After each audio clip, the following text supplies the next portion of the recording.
Okay, hello. This is the fourth video for the series of Student Toolbox.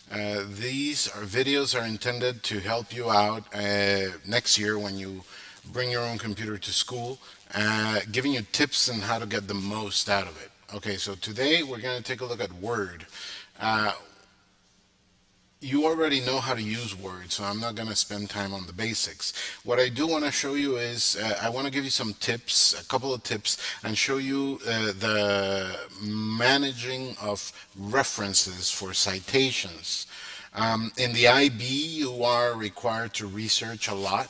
You'll be doing a lot of research, and with that comes the responsibility of citing your sources. Okay, you cannot just take things from the internet and paste them as your own. If you do, that's okay as references, definitely. But you need to make sure that you cite the sources. So in Word, I have it open right here. And first, let's start with the tips. Um, you want to, first of all, always save your file. You open a new document, go to File, go to Save, and make sure you save it. Okay, and I'm going to create a new document right here. New. Okay, a blank document. And first thing I'm going to do, you can either go File, Save, or you can just click the Save button right here, or press Control S. All three options are viable. Let me click here, and it says, where do I want to save it? Well, I want to put it in my computer. I'm going to browse, and I'm going to go all the way up to my drive, because that's where I save my files. And here we go. I'm going to call this one Report Biology. No, Chemistry. Okay, I'm going to call it that. Okay. Give me a little thing about putting it in the latest format. That's fine. So here we are. I saved it. Now I don't have to worry about that. Even before I start typing, now I can just press Save or Control S to save my work in the file that I just named. The second thing I want to recommend is that you always go to Review and set the language, the proofing language, okay? Now, in the IB, you're going to be working in classes that are in English and some classes that are in Spanish. So you're going to be switching from English and Spanish, and Word can manage that, no problem. The spell checking can be done in English and in Spanish. You just have to remember to set it at the very beginning. So in this case, I'm going to set it to Spanish. Okay, and that now it's set for my whole document, and I don't have to worry about that anymore. If I don't do it, it goes into the default, and if the default was not what you wanted, changing it later, it's a chore. So to get that out of the way, that's a good tip. Okay, if you don't have Spanish set up, or maybe Word is in English and you don't have Spanish set up, or the other way around, your Word is in Spanish and you don't have English set up, you can add the languages by going to Language Preferences right here and adding additional editing languages, and you can search. You can find, in this case, it's very easy to find English United States, that's the one that you should be using, or Spanish, which is down the line, and there is a setting for Spanish Guatemala. So, I don't know exactly how different it is from Spanish in another country, like the details, but there's a setting specifically for Spanish Guatemala. So, there you go. You can add the language and then set the default. Okay, and that's about it. So now that you got that out of the way, you can move on and start your document. Let's say that I'm writing a document about molecules. Now, here's the next tip. If you go to Reference tab, and I'm going to zoom in a little bit to show you the Reference tab, there is Citations and Bibliography section, and some tools here that are going to be very useful for you when you're citing documents, okay? Let's say that I found something online about molecules, okay? What is the difference between a compound and a molecule? That's the title of this page, and it explains it. And that's what my report is about. So I'm going to use this website as a source. In order to keep track of my sources, Word gives us a tool which is the Manage Sources, or the Source Manager, right here. Okay, and it has two parts. Okay, it has the master list and the current list. In the master list, I have all the sources that will be available for all my documents. If I add a new source right now, it's going to go into my master list and my current list. But in the master list, it's going to stay there and is going to be available for all the documents. So you can see that these are some sources, some documents that I'm citing, that I did this for another work, another paper, okay, but they're available here if I want to use them again. And in my current list right now, it's empty. So I'm going to add this website as a source, and I'm going to say new. You can cite in the source manager, you can cite books, and you can choose what type of source you want to cite. Journals, articles from periodicals, newspapers and whatnot, reports, website, document from a website, electronic source, art. You can even a film, a video, etc. So there are a lot of different types, and what happens when you choose a type is that you get the recommended fields that you should fill in for that type of source. So a book, you need the author, the title, the year, city, publisher, etc. For a journal, you need the author, the title, the journal name, the year, the pages. And these are suggested fields. Right now we're going to cite a website. So I get author, name of the web page, name of the website, year, month, day, URL. There are more fields, and I can show all the bibliography fields right here. And sometimes I will have to do that. But when when you pick a type, you get the suggested fields that you should have in your bibliography. So let's do this one. The author, in this case, there's no author mentioned on the page. So, it's actually a corporate author or a company.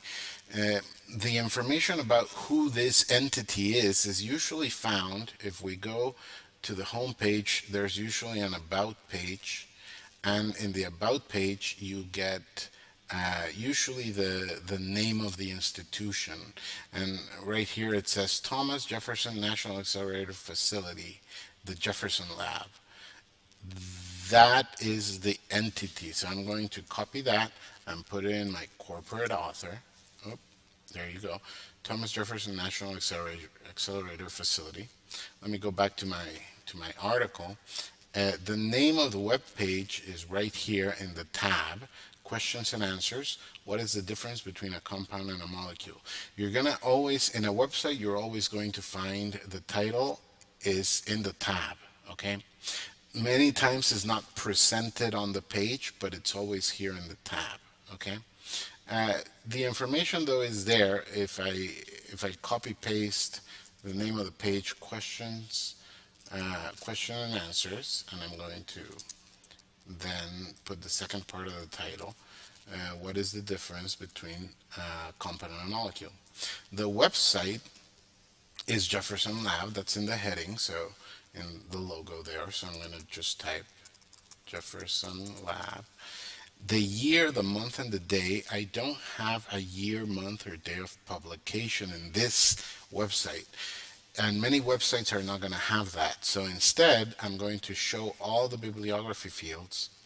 And there are year, month, and day of accessed, and that's what you should put, the time when you accessed the website. So I'm going to put 2015. The month is 8, sorry, 8, and the day, today is the 27th when I'm recording this. And finally, the URL, which I have right here. So I'm going to put it over here. All right. I have everything I need, so I'm going to say OK. And here's in my master list now, I have the reference, question and answers, what is the difference between a compound and a molecule? And in my current list now, I have it right here. In my document, I'm going to use the references from my current list, right? And I can add other references to the current list, okay? So what's going to be available in this document is the list, the current list, okay? The master list is all the sources I have ever cited in all of my documents. So let me close that. Now, when I do my paper, now that I have my source, I can copy paste because this is the information I'm actually using. And I'm going to copy paste it. Let me do that again. And just, there, the formatting. And if I want to cite it now, I can insert the citation, and the two things in my current list show up here. And this quote is actually from the Thomas Jefferson Accelerator Facility. So I'm going to put that reference there. Okay. And I can continue my paper. This means that the two atoms join after a chemical reaction. For example, I'm just writing here what I think that means. Okay, and oh, it says this. Okay. And now, so there, I have my citation, and I copy-pasted this, yes, but I am citing my source. That's perfectly okay. If you cite your sources, I mean, we don't expect you to come up with everything. You are getting information from other places, but you need to cite the sources. At the end of my document, I can, for example, insert my bibliography, okay? And that is going to insert the sources of all of the documents I consulted, all the things in my current list, okay? And they are going to be formatted in, formally formatted according to the style, okay? There are many styles. Universities here in Guatemala typically use the APA style. The Chicago style is also very popular. The differences are minimal, right? On how they look. But for instance, I'm going to go back. I'm going to change to Chicago style. And you're going to see that when I insert my bibliography, it looks a little different. It has different type of format, but it's essentially the same. Okay, you have to pick a style though. I recommend APA because it is used in universities here in Guatemala, so you'll be ready for that whenever the time comes that you go to university. Okay, so that's the basics of the reference tools. Okay, remember, you can always, if you have a new source, for instance, Wikipedia, I have a source here. If I'm going to make that a new source, I would go to Manage Sources, add a new one. It's going to be a website, and I'm going to go down and fill in the required fields. Wikipedia also doesn't have dates associated with their articles, but they do, so you have to show all the bibliography, and you should always write the date of when you accessed the information. In this case, if we go down, author is going to be also a corporate author. It's going to be Wikipedia. The name of the page in this case is right here, molecules from Wikipedia, the Free Encyclopedia. I could probably just do molecules. The website is wikipedia.org, right? And the year accessed, right? Year, month, and day access is today. And finally, the URL, which is right here, okay? And that would be it. You would say OK, and that would be added to your current list and to your master list. Remember, master list available for all your documents, current list available for this document that you're working on right now. Okay? So those are a couple of things, a couple of tips, and some tools that you can use to make your life easier as you write papers for the IB. Thank you very much.